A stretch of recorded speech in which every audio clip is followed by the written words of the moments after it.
साक्षी वंश वनमाने. माझा reference number आहे 20MH1935-289. माझ्या मॉडेलचे नाव आहे भुईमुग शेंगा काढणी यंत्र. हे यंत्र बनवण्याकरता रील, पेडल, चेन, मोटर आणि काही लोखंडी तुकड्या यांचा वापर केलेला आहे.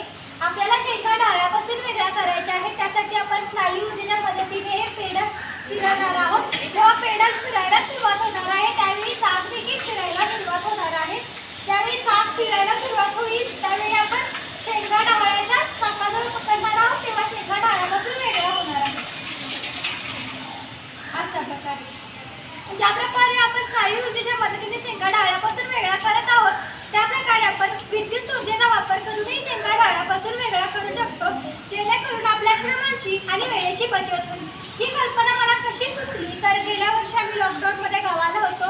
आमच्या घरी ही शेंगा काढणी चालू होती. शेंगा ढाळापासून हाताने वेगळ्या करायच्या होत्या, त्यामुळे आम्हाला फार वेळ लागत होता. उपाय म्हणून विचार करता करता ही कल्पना मला सुचलेली कल्पना प्रत्यक्षात उतरवण्याकरता मला कोणत्याही प्रकारची अडचण आली नाही, कारण ते बनवण्यासाठी जे काही लागणार होतं ते बाजारामध्ये अगदी सहजपणे उपलब्ध होणार होतं. भुईमुगाच्या शेंगा वेगळा करण्यासाठी फार कालावधी लागतो, परंतु या यंत्राचा वापर केल्यास आपल्या वेळेची बचत होते. या यंत्राचा वापर केल्यास कोणत्याही प्रकारचे प्रदूषण होत नाही. 3 ते 4 हजार रुपयाचा खर्च करून तयार होणारे हे यंत्र सामान्य शेतकऱ्यांना देखील वापरता येते.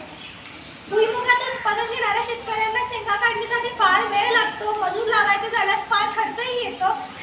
हा सगळा वेळ, खर्च आणि श्रम यांची बचत करायची असेल तर अशा